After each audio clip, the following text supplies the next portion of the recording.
Selamat pagi, Bapak Ibu saudara sekalian yang kami kasih dalam Tuhan Yesus Kristus. Selamat berjumpa kembali dengan kami dari Restoration Christian Church di Los Angeles. Saya Harili, Gembala Sidang, dan pagi hari ini kita akan membahas sebuah topik yang berjudul Thanksgiving Day yang akan kita rayakan di Amerika pada hari Kamis mendatang ini. Dan kita awali dengan doa. Tuhan Yesus, Engkau baik, banyak hal yang dapat kami bersyukur. Bukan hanya setahun sekali, tapi setiap hari di dalam kehidupan kami. Dalam satu tahun ini, setiap Thanksgiving yang lalu, kalau kami melihat dan menelaah kembali ya Tuhan, pantas kami bersyukur setiap hari. Karena Engkau telah menuntun kami, membimbing kami, memberkati kami, memelihara kami, melindungi kami. Tak terhitung berkat-Mu, perlindungan-Mu, pernyataan-pernyataanmu dalam kehidupan kami. Persiapkan hati kami saat ini ya Tuhan, kami mau mendengarkan kebenaran firman-Mu, bantu kami untuk dapat menjadi pelaku yang aktif dari kebenaran firman-Mu yang saat kami aplikasikan memerdekakan kami.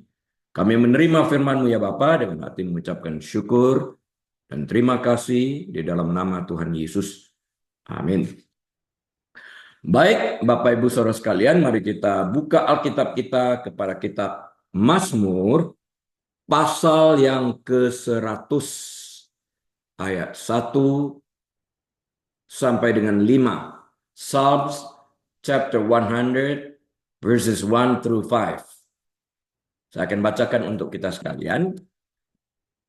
Mazmur untuk korban syukur, itu judulnya. Nah, bersorak-sorailah bagi Tuhan, hai seluruh bumi. Beribadalah kepada Tuhan dengan sukacita. Datanglah ke hadapannya dengan sorak-sorai. Ketahuilah bahwa Tuhanlah Allah. Dialah yang menjadikan kita dan punya dialah kita, umatnya dan kawanan domba gembalaannya. Masuklah melalui pintu gerbangnya dengan nyanyian syukur, ke dalam pelatarannya dengan puji-pujian. Bersyukurlah kepadanya dan pujilah namanya. Sebab Tuhan itu baik, kasih setianya untuk selama-lamanya, dan kesetiaannya tetap turun-temurun. Awal ini aja waktu kita dipanggil untuk bersorak-sorai, kita tahu tidak ada seorang pun bersorak-sorai tanpa ucapan syukur. Orang menang perang, orang menang sepak bola, dan semuanya ini bersorak-sorai, naik kelas, kenaikan pangkat, dan semuanya. Kita bersorak-sorai, ada ucapan syukur yang keluar dari hati kita. Seharusnya bukan hanya pada saat-saat tertentu, tapi setiap hari di dalam kehidupan kita, kita pantas melantunkan pujian syukur yang keluar dari hati kita. Karena tanpa Tuhan menyertai kita for a given day untuk hari itu, kita tidak mungkin bisa bertahan. Nah, saya awali terlebih dahulu dengan sebuah ilustrasi. Di dalam bukunya Folk Songs of Faith, Pendeta Ray Stedman berkata, pendeta ini berharap semua orang yang datang ke gereja dapat berdiri di atas mimbar pada hari Minggu pagi dan memperhatikan wajah para jemaat selama khotbah berlangsung. Saya bertahun-tahun memperhatikan ini. Walaupun sebagian besar orang tampaknya memperhatikan sang pendeta saat ia berkhotbah, banyak pula jemaat yang pikirannya ada di tempat lain.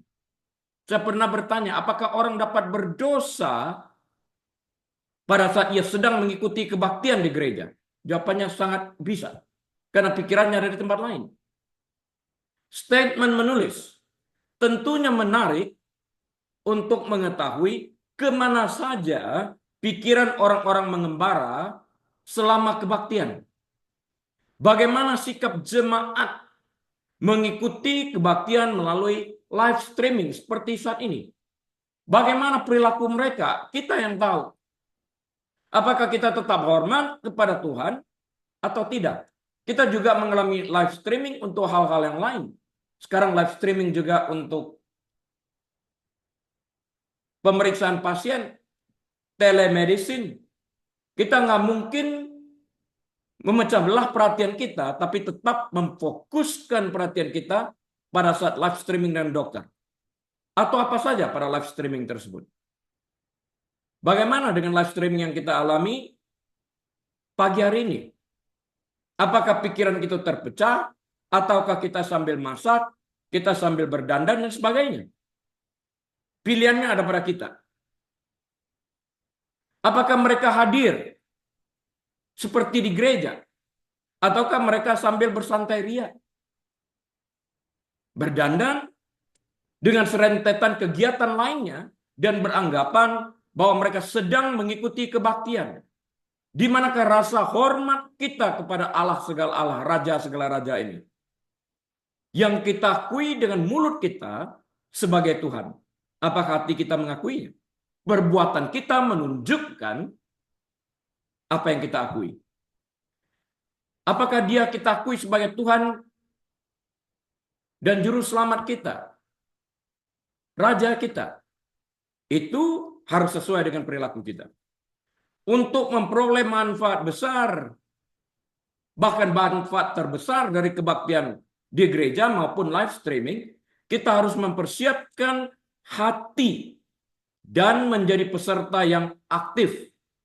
Kita harus terlibat dengan sungguh-sungguh dalam menyanyikan pujian, berdoa, tanpa bersuara saat pendeta sedang berdoa, kita mengikuti dalam hati kita, dan menyembah dengan sepenuh hati kita saat pemimpin pujian mulai mengalunkan suara petanda bahwa penyembahan telah dimulai. Pada akhirnya kita perlu mendisiplinkan diri untuk mendengarkan firman Allah dengan sungguh-sungguh dan dengan hati yang terbuka. Kita harus mengembangkan rasa haus dan rasa lapar akan kebenaran yang menenangkan jiwa kita, mengilhamkan penyembahan, membangkitkan pujian kepada Allah, dan menggerakkan kita untuk melayaninya. Hadir di kebaktian, baik in person maupun through live streaming, bukan persoalan daftar hadir. Tapi kita hadir karena kita pengen, yang keluar dari hati. Kita dengan mudah menyalahkan pendeta apabila kita meninggalkan kebaktian dengan perasaan hampa dan patah semangat. Namun pendeta, dengarkan saya baik-baik, namun pendeta hanyalah salah satu peserta. Saya peserta. Kita pun harus melakukan tugas kita dengan sama. Menyembah Tuhan dari kedalaman hati kita.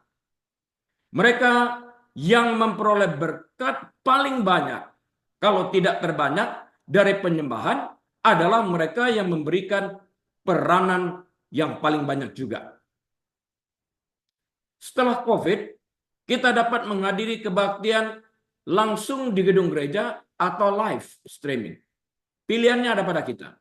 Jika kita hadir di gedung gereja, kita membutuhkan waktu untuk merapikan diri dan berkendaraan siap-siap menuju ke tempat kebaktian di gereja. Bagaimana sikap kita saat kita mengikuti kebaktian online? Apakah kita mempersiapkan diri kita juga sehingga kita hadir tepat waktu, tepat saat, mempersiapkan diri kita? Apakah kita merapikan diri kita sambil menyembah dan sambil mendengarkan firman Allah dan sambil melakukan kegiatan-kegiatan yang lain karena pikiran kita ada di tempat lain? Apakah perilaku kita seperti ini dapat dibenarkan? Apakah perilaku kita seperti ini dapat dikatakan bahwa kita telah memberikan yang terbaik saat menyembah Allah, saat mendengarkan firman Tuhan? Apakah kita benar-benar telah memberikan ucapan syukur kita dengan cara yang sah, dengan cara yang baik? Thanksgiving Day hari-hari ini sudah lebih banyak bersifat komersial. Sudah lebih banyak bersifat keduniawian, di mana itu terhubung dengan hari libur, di mana orang berkumpul dan pesta-pesta makan-makan. Ucapan syukur dilupakan. Inti kata kuncinya di sini Inti dari penyembahan adalah menyembah dari kedalaman hati. Inti dari mengucap syukur adalah ucapan syukur yang keluar dari hati yang terdalam. Bukan asal mengatakan aku bersyukur, tapi apakah ucapan yang mengatakan aku bersyukur untuk itu keluar dari hati kita, itu merupakan kuncinya di dalam hal ini. Mengapa bersyukur kepada Tuhan itu penting? Mengapa? Alkitab dipenuhi dengan perintah untuk bersyukur kepada Tuhan. Bayangkan, kalau Tuhan sejak kejatuhan manusia pertama di dalam dosa, tidak mengambil langkah proaktif dan aktif sesuai dengan Kejadian 3:15 untuk mengutus Yesus sebagai korban anak domba Allah yang sempurna untuk membayar upah dosa orang yang percaya kepadanya, kita semuanya terhilang. Sudah seharusnya kita mengeluarkan ucapan syukur yang terdalam yang keluar dari hati kita itu sendiri. Alkitab dipenuhi, sekali lagi saya katakan, dengan perintah untuk ucapan syukur kepada Tuhan. Kematian Kristus salah satu yang terbesar yang harus kita lakukan, mengucap syukur untuk itu setiap hari. Sebagian besar ayat Alkitab menyebutkan alasan mengapa kita harus bersyukur kepada Tuhan. Seperti tertulis dalam Mazmur 118:29. Tadi dalam Mazmur 100 ayat kelima juga kita lihat. Mazmur 118 ayat 29 mengatakan bahwasanya untuk selama-lamanya kasih setianya. Itu Mazmur 136 ayat 3. Mazmur 118 ayat 29 bahwa ia baik. Dan kasih setianya untuk selama-lamanya. Mazmur 100 ayat yang kelima tadi. Ucapan syukur dan pujian selalu beriringan. Hand in hand, tidak dapat dilepaskan satu dengan yang lainnya. Kita tidak dapat memuji dan menyembah Tuhan dengan baik tanpa melibatkan ucapan syukur yang keluar dari hati. Jika ucapan syukur kita keluar dari hati, maka pujian kita otomatis keluar dari hati dan Allah itu hadir. Tuhan tidak dapat kita permainkan, Dia tahu hati kita sampai di mana saat memuji Tuhan.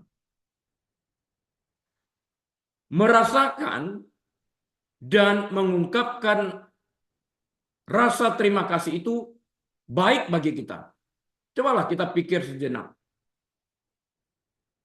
Apa yang Tuhan sudah kerjakan di kayu salib. Apakah kita dapat merasakan penderitaan ini waktu Dia menyerukan? Waktu Dia berkeringat darah?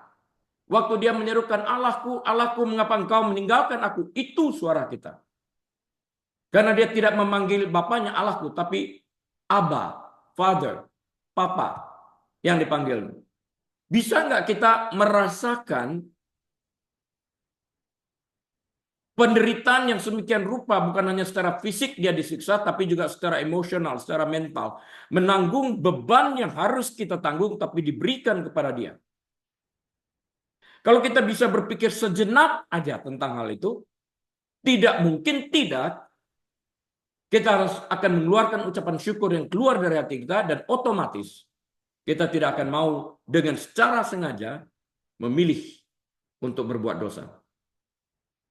Kita tahu Yesus telah memenangkan pertandingan ini, Dia telah mengalahkan dunia. Tidak ada orang yang bersama Yesus akan kalah. Enggak ada. Dan tidak ada orang bersama iblis yang akan menang. Enggak ada juga. Jadi adalah sebuah kebodohan jika kita memilih untuk mengikuti iblis yang berada pada pihak yang kalah. Karena iblis telah dikalahkan. Karena itu ucapan syukur kita harus dilantunkan, diberikan kepada Dia yang telah memenangkan kita. Ini fair banget. Seperti ayah yang bijaksana, Tuhan ingin kita belajar untuk bersyukur atas semua karunia yang telah Dia berikan kepada kita. Yakobus 1 ayat 17. Adalah demi kepentingan terbaik kita untuk diingatkan bahwa semua yang kita miliki adalah karunia darinya.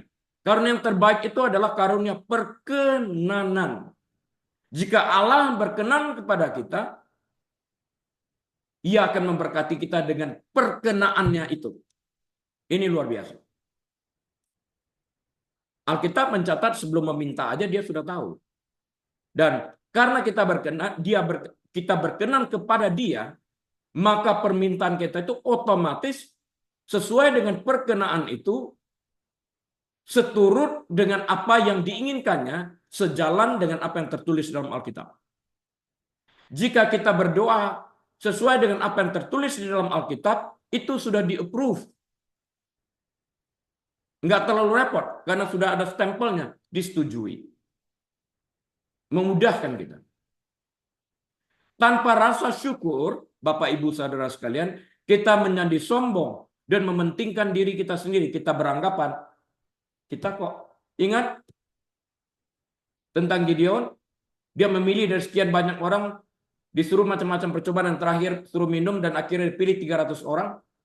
Apa yang Tuhan katakan? Supaya kamu jangan menyombongkan diri dengan mengatakan nanti ini karena kekuatanku. Bukan. Hanya dengan 300 orang melawan sekian banyak musuh, dia dapat mengalahkan sehingga orang dapat melihat, oh bukan 300, tapi Tuhan yang bekerja melalui 300 ini. Bukan oleh karena kuat kuasaku, gagah perkasaku, tapi melalui roh Tuhan. Itu kan yang tertulis dalam Alkitab. Karena itu ucapan syukur ini harus kita lantunkan dengan mengingat bahwa Tuhanlah yang bekerja melalui kita. Karunia-Nya. Kita mulai percaya bahwa kita telah mencapai segalanya dengan usaha kita sendiri. Itulah kesombongan itu tanpa ucapan syukur. Rasa syukur menjaga hati kita dalam hubungan yang benar dengan Sang Pemberi semua karunia yang baik ini. Seringkali kita dipengaruhi oleh emosi kita sehingga kita memikirkan sesuatu yang tidak kita peroleh. Coba kita berpikir kepada segala sesuatu yang telah kita peroleh. Ucapan syukur itu akan keluar. Mengucap syukur juga mengingatkan kita tentang betapa banyak yang telah kita miliki. Manusia cenderung tamak, serakah, greedy bahasa Inggrisnya. Kita cenderung fokus pada apa yang tidak kita miliki. Dengan terus-menerus mengucap syukur, kita diingatkan tentang betapa banyak yang telah kita miliki. Berapa banyak orang yang menginginkan posisi di kantor di mana kita bekerja, sementara kita ngomel, nggak ada urusan ucapan syukur. Karena kita menginginkan apa yang belum kita miliki. Ketika kita fokus pada segala sesuatu yang telah Tuhan berikan kepada kita daripada keinginan terhadap segala sesuatu yang belum kita miliki, kita akan lebih bisa bersyukur. Ketika kita mulai bersyukur kepada Tuhan atas hal-hal yang biasanya kita anggap remeh, kita sepelekan, perspektif kita akan berubah. Kita menyadari bahwa kita bahkan tidak dapat hidup tanpa berkat-berkat Tuhan yang penuh belas kasihan. Kita nggak tahu betapa pentingnya jari telunjuk itu. We just take it for granted sampai suatu saat kita tidak dapat menggunakan jari telunjuk tersebut. Tidak ada jari telunjuk. Sulit sekali. Banyak hal yang dapat dilakukan dengan hal yang kelihatannya kecil. Dan Tuhan berkata, well done, my beloved servant. Engkau telah setia dalam perkara yang kecil. Maka kepadamu juga dipercayakan hal yang besar. Jika hal-hal yang kecil kita tidak dapat mengucap syukur, bagaimana Tuhan dapat memberikan hal yang lebih besar kepada kita? 1 Tesalonika 5 ayat 18 mengatakan, mengucap syukurlah dalam segala hal. Perhatikan dilingkari itu ayatnya. Dalam itu dilingkarin. Karena Alkitab jelas menggunakan preposisi dalam, bukan atas. Dalam segala hal, bukan atas segala hal. Sebab itulah yang dikehendaki Allah dalam Kristus Yesus bagi kamu. Perhatikan ini. Kita harus bersyukur tidak hanya dalam situasi yang menyenangkan, tetapi juga dalam situasi yang tidak kita sukai. Kita ketika kita bertekad untuk bersyukur kepada Tuhan, terlepas dari apapun yang terjadi dalam hidup kita ini, kita akan terhindar dari kepahitan. Kita terhindar daripada menyerang Tuhan. Kita terhindar daripada menyalahkan Tuhan. Kita tidak dapat bersyukur dan juga kepahitan pada saat yang bersamaan. Nggak mungkin. Air bersih, air kotor tidak mungkin mengalir bersama, kata Alkitab. Nggak mungkin. Dari ayat yang sama keluar ucapan syukur dan kepahitan, nggak mungkin. Bukan berarti kita bersyukur atas tragedi. Oh tidak. Tetapi kita bersyukur atas siapa Tuhan, bahkan di tengah-tengah tragedi yang ada. Dia menopang kita dan memberi kita kekuatan untuk bertahan. Kita bersyukur kepadanya atas janjinya bahwa Allah turut bekerja dalam segala sesuatu untuk mendatangkan kebaikan bagi mereka yang mengasihi Dia, yaitu bagi mereka yang terpanggil sesuai dengan rencana Allah. Roma 8 ayat 28 sangat terkenal ayat ini. Jadi preposisinya dalam, bukan atas. Dalam segala sesuatu, bukan atas segala sesuatu. Jangan salah. Kok aku diperintahkan untuk mengucap syukur atas segala sesuatu? Dalam segala sesuatu. Kita tidak bersyukur atas tragedi yang terjadi, tapi kita bersyukur dalam tragedi yang ada Tuhan tidak meninggalkan kita. Berbeda banget kalimatnya. Kita dapat memiliki hati yang bersyukur kepada Tuhan bahkan ketika kita merasa tidak dapat bersyukur atas keadaan yang terjadi, atas musibah yang terjadi, atas tragedi yang terjadi.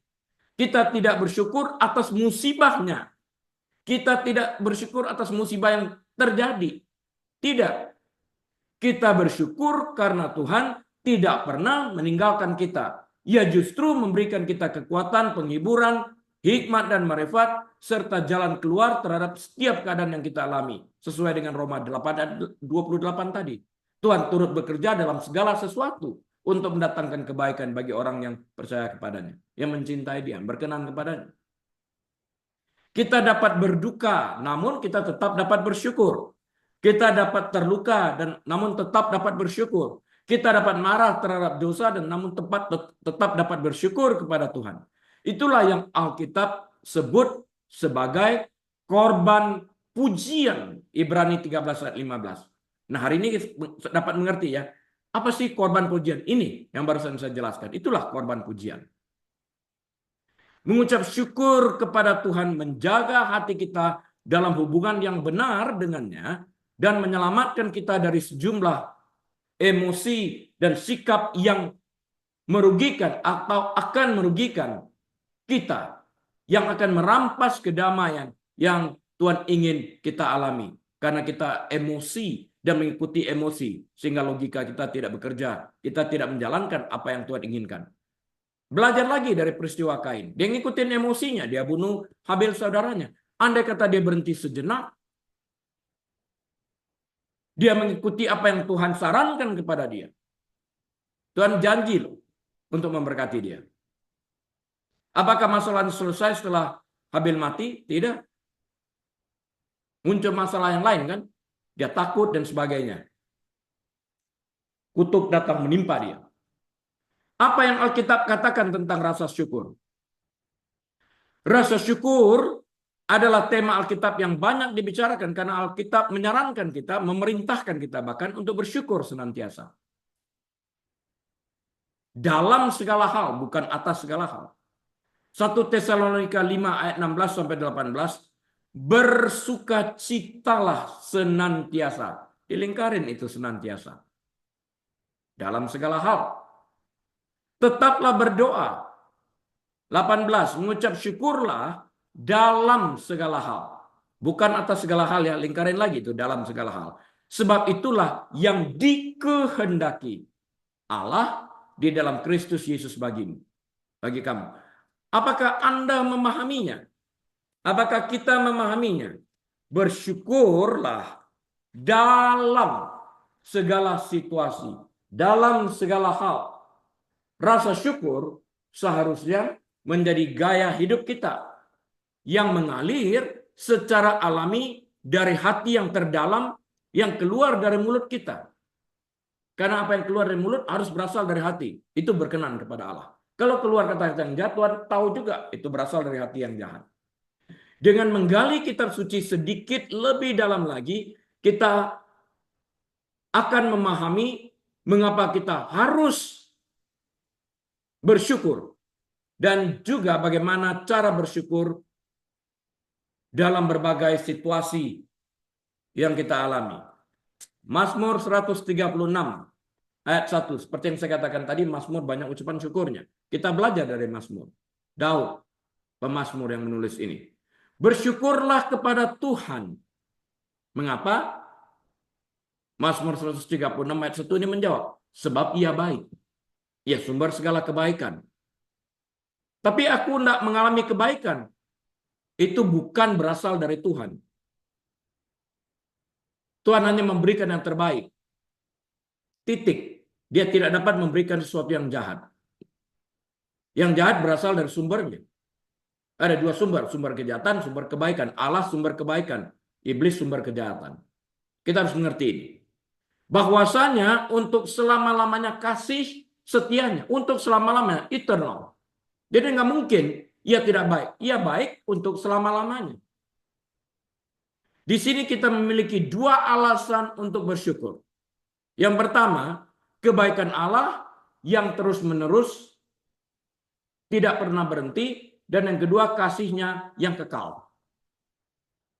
Ya. Ketika kita menyadari sifat kebejatan kita, kejahatan kita ini, ya, dan memahami bahwa selain Allah hanya ada kematian, respon alami kita adalah bersyukur atas kehidupan yang Tuhan berikan kepada kita. Di dalam dialah kita menemukan kebaikan, karena dia sumber kebaikan. Di dalam dialah kita mendapatkan damai sejahtera, karena dialah sumber damai sejahtera itu. The Prince of Peace. Raja damai.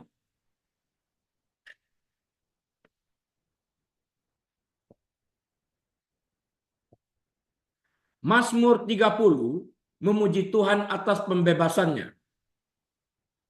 Kita lihat di sini Mazmur 30 ya, ayat 1 sampai 12. Perhatikan baik-baik ini agar kita dapat memuji dan bersyukur kepada Tuhan. Aku akan memuji Engkau, ya Tuhan, sebab Engkau telah menarik aku ke atas dan tidak memberi musuh-musuhku bersukacita atas aku. Dia mengalami ini, dia bersyukur. Tuhan Allahku, kepadamu aku berteriak minta tolong dan Engkau telah menyembuhkan aku. Dia berteriak, belum terjadi.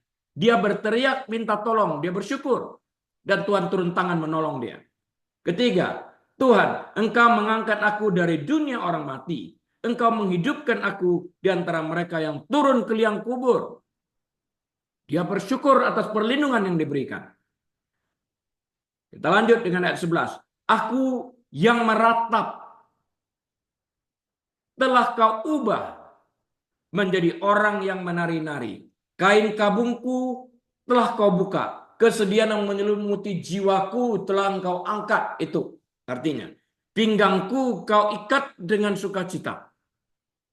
12. Supaya jiwaku menyanyikan mazmur bagimu dan jangan berdiam diri. Jangan berdiam diri. Keluarkan dari hati yang terdalam melalui mulut kita ucapan syukur. Jangan berdiam diri. Alkitab juga mengatakan, do not come empty handed. Jangan datang dengan tangan kosong. Biarlah orang lain memuji. Aku melipat tangan, mau lihat. Bukan seperti itu sikapnya. Jangan berdiam diri. Tuhan Allahku, untuk selama-lamanya aku mau menyanyikan syukur bagimu. Untuk selama-lamanya. Tidak ada hari yang tidak kau lewati tanpa ucapan syukur. Itu aplikasinya. Di sini, saat kita belajar ini, Raja Daud bersyukur kepada Tuhan setelah menghadapi situasi yang jelas-jelas sulit. Mazmur ucapan syukur ini tidak hanya memuji Tuhan pada saat susah, tetapi juga mengingat kesetiaan Tuhan di masa lampau, di masa yang akan datang. Mazmur ini merupakan pernyataan tentang karakter Tuhan yang begitu indah, sehingga pujian adalah satu-satunya tanggapan yang tepat. Bahwa kita bersyukur bukan hanya untuk sesuatu yang telah terjadi, tetapi untuk segala sesuatu yang akan terjadi, karena kasih setianya ini menetap dan tidak berubah. Karena kasih setianya yang menetap dan tidak berubah, kita percaya, karena itulah kita mengucap syukur bahwa Allah tidak pernah meninggalkan kita, bahwa rancangannya semata-mata baik adanya, seperti yang tertulis dalam Yeremia 29 ayat yang ke-11. Kita juga memiliki contoh-contoh tentang rasa syukur di tengah-tengah situasi yang sulit. Mazmur 28 misalnya menggambarkan kesusahan Daud. Itu adalah seruan kepada Tuhan untuk belas kasihan, untuk perlindungan dan keadilan. Jadi kalau kita merasa diperlakukan tidak adil, dalam ucapan syukur kita mengatakan, Tuhan engkau adil. Apa yang Tuhan kerjakan selanjutnya, kita nggak usah ngutukin orang. Keadilan itu akan turun atas kita, bahwa Allah akan melakukan perkara itu dengan seadil-adilnya. Kita nggak usah perang untuk menuntut keadilan itu. Minta kepada Tuhan dengan ucapan syukur. Setelah Daud berseru kepada Tuhan, ia menulis, terpujilah Tuhan, karena ia telah mendengar suara permohonanku.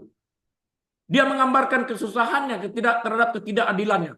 Dia menjerit, dan setelah pertolongan datang, dia tidak mengakuinya karena kehebatanku. Tidak. Dia mengenal bahwa Tuhan menolong dia akibat Tuhan mendengar doa dan jeritanya pada waktu dia susah.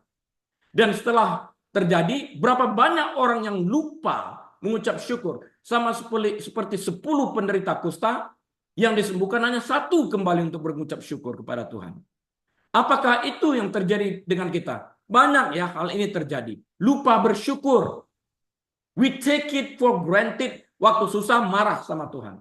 Setelah Tuhan menjawab, kita lupa. Emosi kita bekerja nggak peduli kepada Tuhan. Di tengah kesulitan, Daud mengingat siapa Tuhan. Di tengah kesulitan dia ingat. Sebagai hasil dari mengenal dan mempercayai Tuhan, ia mengucap syukur. Mengapa dia lakukan ini di tengah kesulitan? Karena dia berdasarkan pengalaman masa lampaunya, dia tahu Tuhan menolong. Maka ke depannya dia tahu Tuhan yang setia juga pasti akan menolong dia. Ini luar biasa. Kalau kita belajar dari pemazmur ini. Ia mengucap syukur karena dia percaya Tuhan menolong dia di masa lampau, Tuhan juga akan menolong dia hari ini dan di masa yang akan datang. Ayub memiliki sifat dan sikap yang sama dalam memuji dan bersyukur kepada Tuhan. Bahkan saat menghadapi kematian, Ayub berkata seperti ini, Tuhan yang memberi, Tuhan yang mengambil. Terpujilah nama Tuhan. Ayub 1:21. Akibat dia mengatakan ini, istrinya marah. Masih mau tetap setia kepada Tuhan? Matilah engkau. Perempuan gila katanya kepada istrinya. Apakah kita hanya mau menerima yang baik, sedangkan tragedi yang terhadap ini kita tidak mau melihat kebaikan Tuhan di balik tragedi ini? Dalam hal ini pun Ayub tidak bersalah dalam kata-katanya. Dan itu keluar dari hatinya. Dicatat oleh Alkitab. Itu sikap yang harus kita pelajari dan kita aplikasikan. Ada juga contoh-contoh rasa syukur orang percaya dalam perjanjian baru. Bukan hanya perjanjian lama. Paulus dianiaya dengan hebat. Tetapi Paulus menulis dalam 2 Korintus 2 ayat 14. Catat ini baik-baik.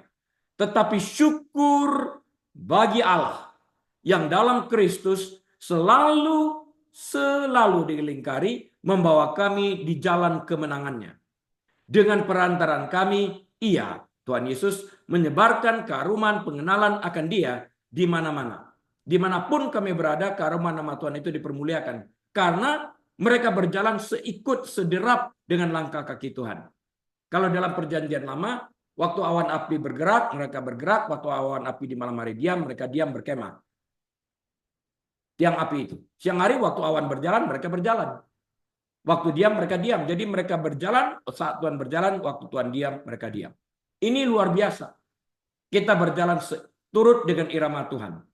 Penulis kitab Ibrani berkata, jadi karena kita menerima kerajaan yang tidak tergoncangkan, marilah kita mengucap syukur dan beribadah kepada Allah menurut cara yang berkenan kepadanya dengan hormat dan takut. Ibrani 12 ayat 28. Garis bawahi dan lingkari dengan hormat dan takut. Dengan hormat dan takut. Sekali lagi, dengan hormat dan takut.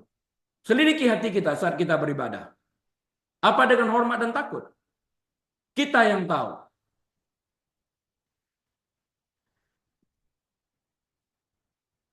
Satu Petrus 1 ayat 6 dan ayat 7. Saya encourage juga seperti mengikuti kebaktian live gitu di gereja ya, tetap buat catatan. 1 Petrus 1 ayat 6 ayat 7. 1 Petrus 1 maksud saya ayat 6 dan 7. Petrus memberikan alasan untuk bersyukur dalam berbagai-bagai pencobaan dengan mengatakan bahwa maksud semuanya itu, artinya pencobaan yang ia alami, ialah untuk membuktikan kemurnian imanmu yang jauh lebih tinggi nilainya daripada emas yang fana, yang diuji kemurniannya dengan api, sehingga kamu memperoleh puji-pujian dan kemuliaan dan kehormatan pada hari Yesus Kristus menyatakan dirinya. Jadi Allah tidak memberikan pencobaan yang lebih daripada yang sanggup kita tanggung. Di dalam hal ini iman kita diperkaya, iman kita diperkuat.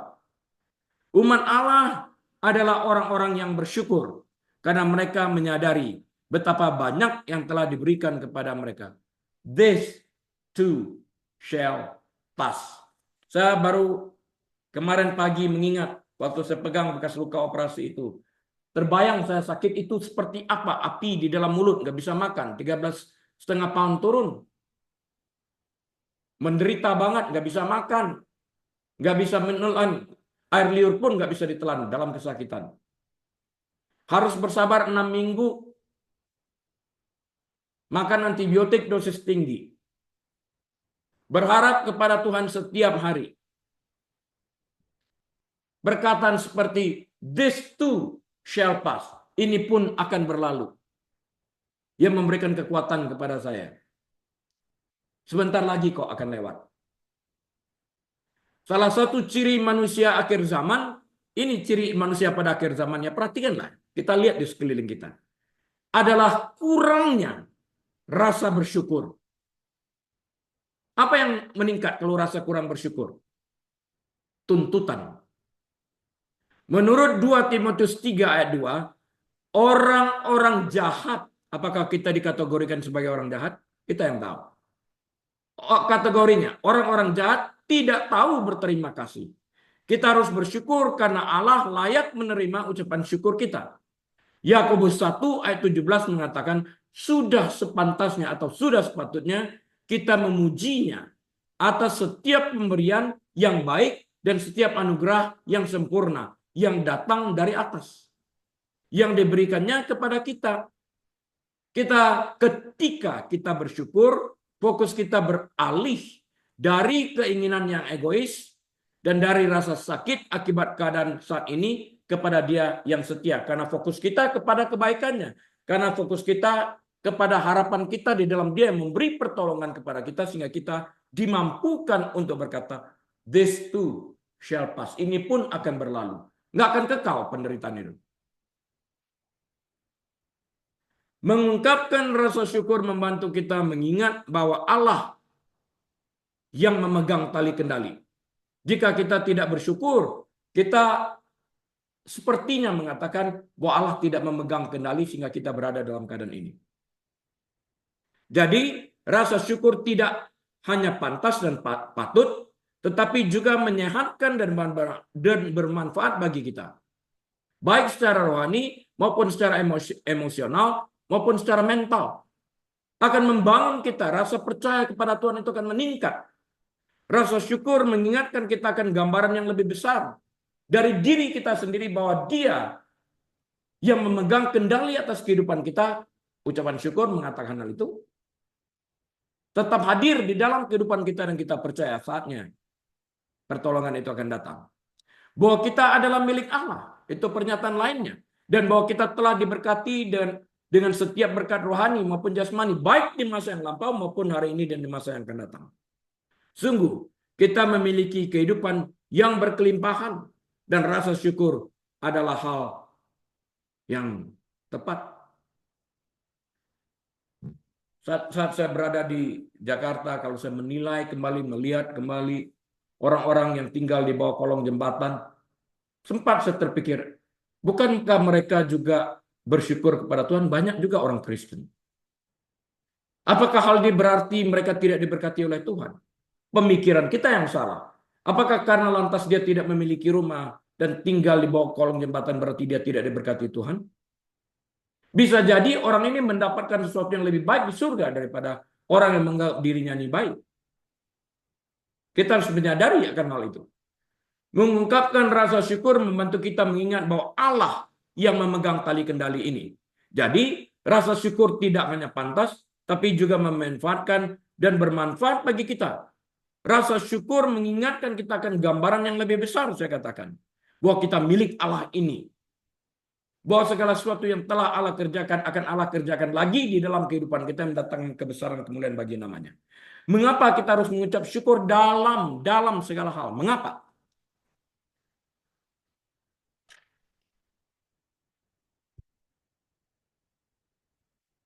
Dalam keadaan marah sulit ya, dalam keadaan tragedi terjadi kan sulit.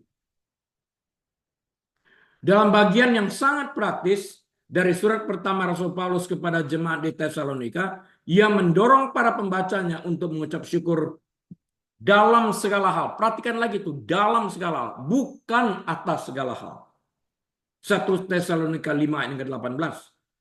Jadi buka Alkitabnya, dilingkari, kari merah, kuning, whatever. Sehingga kita ingat waktu kita baca dalam bukan atas.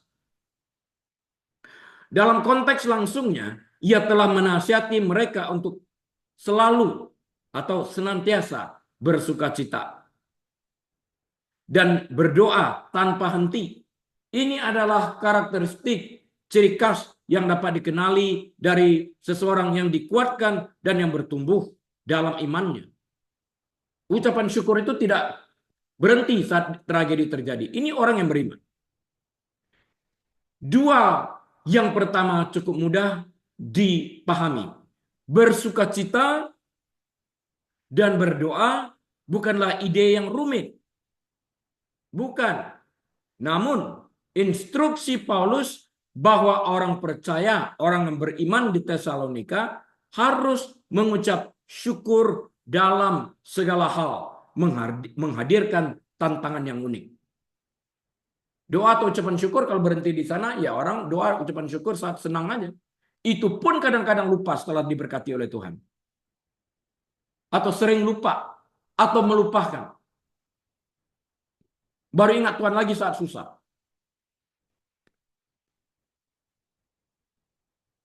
Sedih ya kalau pikir-pikir hal seperti demikian kita lakukan. Kita nggak mau diperlakukan orang seperti itu, dan yet kita perlakukan Tuhan seperti itu. Perlu dicatat bahwa Paulus tidak menyuruh mereka untuk mengucap syukur atas segala hal. Enggak pernah dikatakan itu Paulus. Preposisi yang digunakan dalam 1 Tesalonika 5:18 adalah kata depan Yunani en, bahasa Indonesia, in bahasa Inggris. Yang paling baik diterjemahkan dengan kata depan atau preposisi dalam bahasa Inggris in, atau dalam bahasa Indonesia dalam. Bukan atas ya, dalam. Paulus tidak memberitahu mereka bahwa mereka harus bersyukur atas kesulitan, atas tragedi, atas kesusahan yang mereka hadapi. Sebaliknya, ia menantang mereka untuk bersyukur dalam keadaan apapun. Paulus menyadari bahwa rahasia kepuasan tidak ditemukan dalam keadaan. Sebaliknya, ada kepuasan dalam mengenali bahwa Kristuslah yang menguatkan kita untuk apapun yang mungkin kita hadapi. Jangan sampai kita memanipulasikan Tuhan di dalam hal ini karena hati kita tidak mengucapkan syukur dengan cara yang benar. Jelas juga bahwa Allah mengizinkan hal-hal dalam hidup kita untuk membantu kita bertumbuh menjadi lebih baik, lebih menjadi seperti Kristus. Sebenarnya pengejaran itu keserupaan dengan Kristus adalah tujuan utama yang Allah miliki bagi kita dalam pengudusan. Dipisahkan atau dikuduskan. Ya. Sanctification. Justification, sanctification, glorification. Glorification ini step terakhir yang kita alami di surga. Jika Allah mengerjakan segala sesuatu bersama-sama untuk mendatangkan kebaikan bagi mereka yang mengasihinya, Roma 8 ayat 28 tadi, dan kebaikan itu adalah agar kita menjadi lebih menyerupai Kristus dalam karakter kita, Roma 8 ayat 29, maka kita dapat berharap bahwa Ia, Kristus, bahkan menggunakan kesulitan dalam hidup kita untuk membentuk kita menjadi lebih seperti Dia. Kadang-kadang kita mengalami kesulitan dalam mengatasi masalah waktu membuat proyek. Kita gagal. Pertanyaannya, apakah kita berhenti karena kita gagal atau kita belajar pada saat sesuatu belum berhasil? Gagal bagi saya adalah kalau kita total 100% berhenti mencoba. Selama kita masih mencoba dan belajar dari kesalahan yang ada, belum gagal. Karena kita masih melanjutkan. Thomas Edison contoh yang baik. Karena Allah bekerja untuk tujuan itu dalam hidup kita, kita dapat dipenuhi dengan rasa syukur. Dia memberikan kita lagi hikmat dan marifat. Menunjukkan ini salah, begini caranya. Kita akan mengerti dengan pikiran, dengan ucapan syukur, pikiran kita jernih. Kita akan mendapatkan solusi akibat daripada pikiran jernih ini. Ya, mengerti bahwa ada tujuan, bahkan dalam kesulitan sekalipun yang tidak dapat kita pahami, Allah menuntun kita sehingga kepercayaan kita kepada Dia lebih besar, bahwa Allah tidak meninggalkan kita. Hikmat marifatnya turun atas kita. Dan kita menjadi tahu lebih banyak bagaimana menghadapi masa depan dan kita dapat mengajarkan orang lain. Dalam Roma pasal kelima ayat 3-5, Paulus menggunakan bahasa yang bahkan lebih kuat daripada yang ia gunakan dalam 1 Tesalonika 5:18 tadi. Dalam Roma 5:35 penulis yang sama menggunakan kata-kata yang lebih kuat. Ia, Paulus, menjelaskan bahwa kita dapat bersukacita atau bersukacita bahkan dalam kesengsaraan karena apa yang dihasilkan oleh kesengsaraan itu dalam diri kita. Dikatakan kesengsaraan itu menimbulkan apa? Kesengsaraan itu menimbulkan ketekunan. Saya katakan tadi, kita tidak give up. Menimbulkan ketekunan. Dan ketekunan menimbulkan apa? Tahan uji. Dan tahan uji menimbulkan apa? Harapan. Dan pengharapan tidak mengecewakan. Karena kasih Allah telah dicurahkan di dalam hati kita oleh Roh Kudus yang telah dikaruniakan kepada kita. Jadi above all, Roh Kudus inilah yang berjasa menuntun kita sehingga kita tidak give up, sehingga kita tidak menyerah, tapi justru dalam menghadapi kesulitan kita coba lagi. Yuk, bangun lagi, semangat lagi. Pemimpin yang baik bukan pemimpin yang meninggalkan kita saat kita lagi susah. Pemimpin yang baik adalah pemimpin yang siap turun tangan menyertai kita. Bukan hanya I know, just pray, dan kemudian meninggalkan kita atau memarahi kita dengan alasan kamu tidak beriman. Oh tidak, dia akan bersama dengan kita. Ini ciri khas pemimpin yang baik. Menemani kita saat susah, menangis bersama kita. Ini ciri pemimpin yang baik. Menemani kita, mengeluarkan tangan, mengeluarkan kita dari masalah yang ada. Bersama-sama bergumul dalam doa dan menunjukkan jalan ke depannya. Hadir, ikut menangis saat menangis. Ini penting. Berapa banyak orang yang meninggalkan seseorang pada saat susah karena tidak ingin direpotkan. Dalam pelayanan konseling ini saya melihat banyak sekali orang yang putus asa, bahkan sampai to a point, banyak banget yang mau bunuh diri dan ditinggalkan oleh para gembala. Karena apa? karena tidak ingin dibebani dengan masalah mereka. Berdoa saja, nanti Tuhan sudah tahu, Tuhan akan dengar, Tuhan akan jawab. Kalau enggak terjadi berarti kamu tidak beriman. Enak aja. Kita perlu bersyukur karena Tuhan menempatkan kita sebagai pendeta, sebagai gembala, seperti Yesus mendengarkan kesusahan orang. Kita wajib pun mendengarkan kesusahan orang, dan kita bersyukur karena Tuhan percayakan ini kepada kita. Sehingga kita dimampukan untuk diberikan hikmat, dan hikmat ini kita teruskan kepada orang yang kita temani ini tadi. Ini luar biasa. Kita dipercayakan hal yang kecil, hal yang besar akan mengikuti kita di dalam hal ini. Jika Allah dapat menggunakan kesengsaraan dan pencobaan dengan cara itu untuk membantu kita menjadi dewasa, maka pengalaman-pengalaman itu sepadan. Kita belajar dari kesusahan itu. Kita mendapatkan hikmat, oh lain kali jangan begini. Kita belajar dari itu. Kita diberitahu, jangan sampai saat diberitahu kita menjadi marah. Kita menjadi kecewa dan lari kabur dari gereja. Ada rencana Tuhan menempatkan pendeta ini di dalam kehidupan Anda untuk mengingatkan. Nah, yang lalu saya menulis, jika kita ditegur setiap kali kita melarikan diri, kita bukan kita sedang mencari spiritual covering, tapi kita mencari cover up. Ini kan nggak boleh terjadi. Jika Allah dapat menggunakan kesengsaraan itu dengan cara itu, ini baik. Sehingga kita dapat terhindar dari kesulitan di masa yang akan datang. Seperti yang Paulus berikan kepada jemaat yang berada di Korintus. Kesengsaraan sesaat yang kita hadapi dalam hidup ini menghasilkan apa yang ia sebut sebagai kemuliaan kekal yang melebihi segala-galanya. 2 Korintus 4 ayat 17. Paulus menambahkan bahwa penderitaan yang kita hadapi saat ini tidak ada apa-apanya dibandingkan dengan kemuliaan yang akan dinyatakan kepada kita. Roma 8 ayat 18. Dengan kata lain, semuanya sepadan.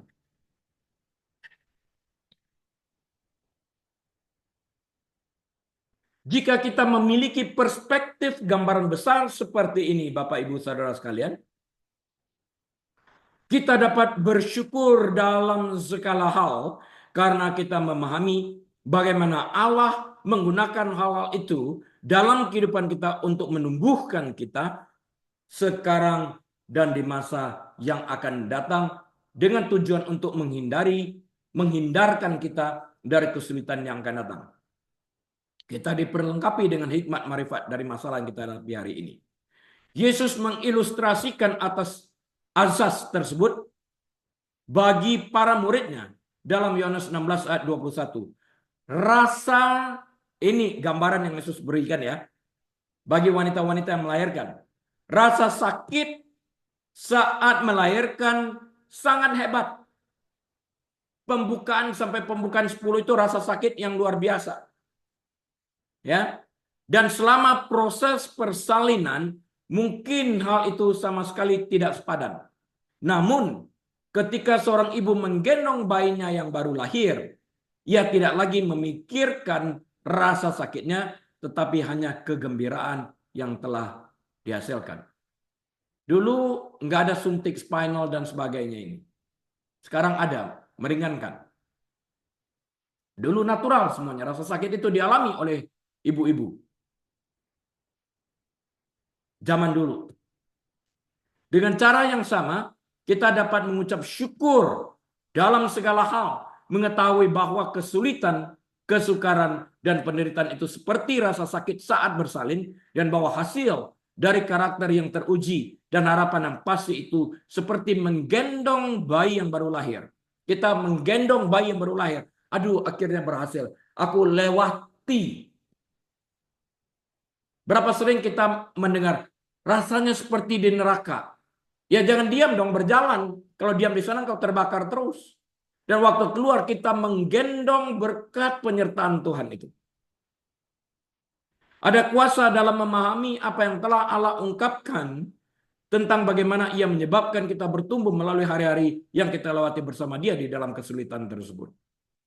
Metode-metodenya mungkin terkadang menyakitkan, tetapi hasilnya adalah buah kebenaran yang penuh damai dan manis. Ketika perspektif kita sejalan dengan firman-Nya, mengucap syukur dalam segala hal menjadi sangat masuk akal. Apa yang seharusnya menjadi fokus orang Kristen pada hari Thanksgiving? Ini penting kita bahas. Apa sih fokus kita pada hari Thanksgiving yang akan kita rayakan hari Kamis ini? Perayaan Thanksgiving yang asli diadakan oleh para pemukim Pilgrim di Massachusetts selama musim dingin kedua mereka di Amerika pada bulan Desember tahun 1621. Musim dingin pertama telah menewaskan sekitar 44 orang dari 102 orang Pilgrim yang mendarat di Amerika. Pada suatu saat, jatah makanan harian mereka turun menjadi 5 butir. Yap, Bapak Ibu Saudara sekalian dengar dengan benar, hanya 5 butir jagung per orang per hari. Some days they only had enough food for each person to have 5 kernels of corn for the day. Tetapi kemudian sebuah kapal dagang yang tak terduga tiba menukar kulit berang-berang mereka, beaver pelts mereka ya ditukar.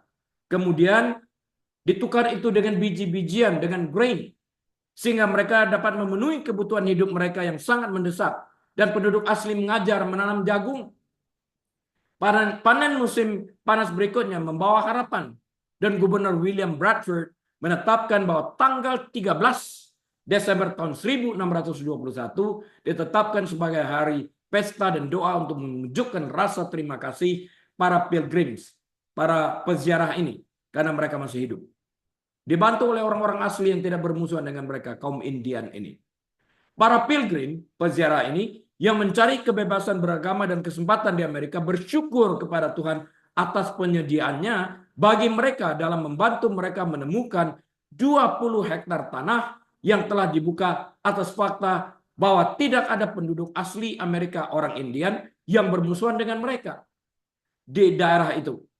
Atas kebebasan beragama yang mereka temukan. Dan atas penyediaan Tuhan berupa seorang penerjemah bagi penduduk asli mereka di Squanto.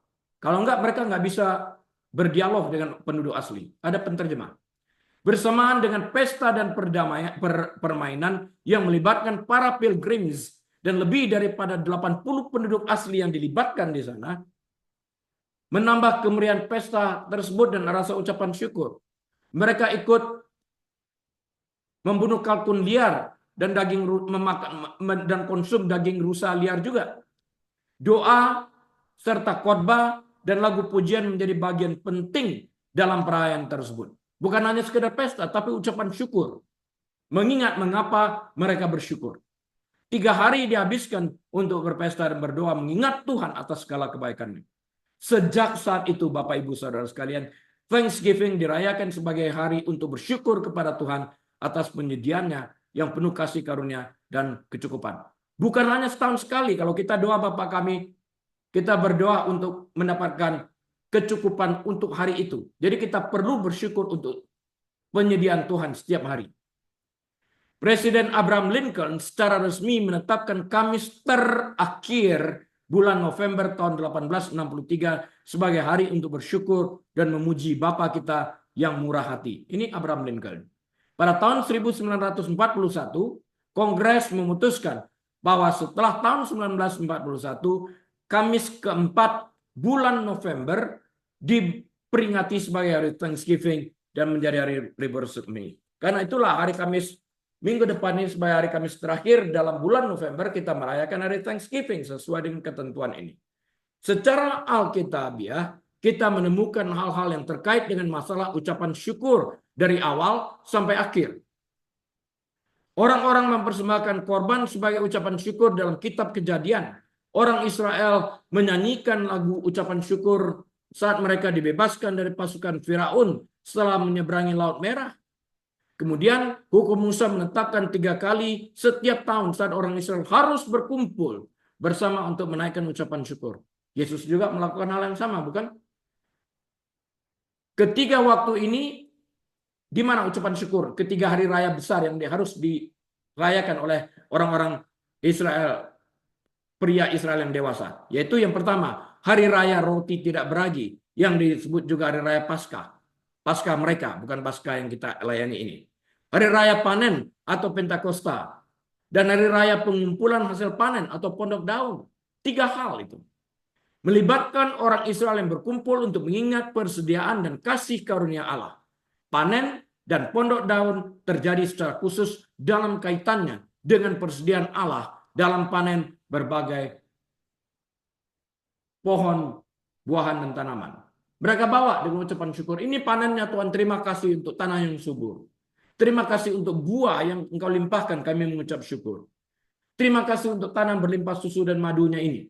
Kitab Mazmur penuh dengan nyanyian syukur, baik untuk kasih karunia Allah bagi orang Israel secara keseluruhan melalui perbuatan-perbuatan yang dahsyat, maupun untuk kasih karunia-Nya secara individu bagi kita masing-masing.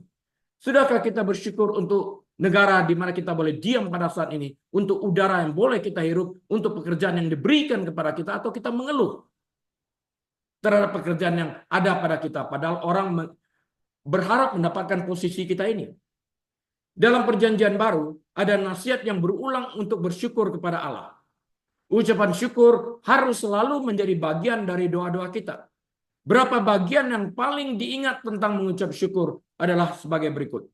Bersukacitalah senantiasa, tetaplah berdoa, mengucap syukurlah dalam segala hal. Sebab itulah yang dikehendaki Allah di dalam Kristus Yesus bagimu.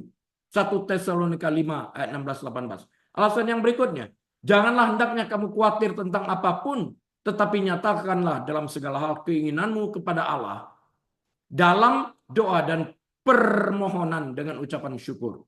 Filipi 4 ayat ke-6. Yang ketiga itu, pertama-tama aku nasihatkan, kata Rasul Paulus, naikkanlah permohonan, doa syafaat, dan ucapan syukur untuk semua orang. 1 Timotius 2 yang pertama. Nah, dari semua karunia Allah, karunia terbesar yang telah Allah berikan adalah karunia anaknya, Yesus Kristus. Di kayu salib di Kalvari, Yesus membayar utang dosa kita, sehingga hakim yang kudus dan adil dapat mengampuni dosa-dosa kita dan memberi kita hidup kekal sebagai karunia yang cuma-cuma. Karunia ini tersedia bagi mereka yang akan berseru kepada Kristus untuk menyelamatkan mereka dari dosa mereka dengan iman yang sederhana dan tulus.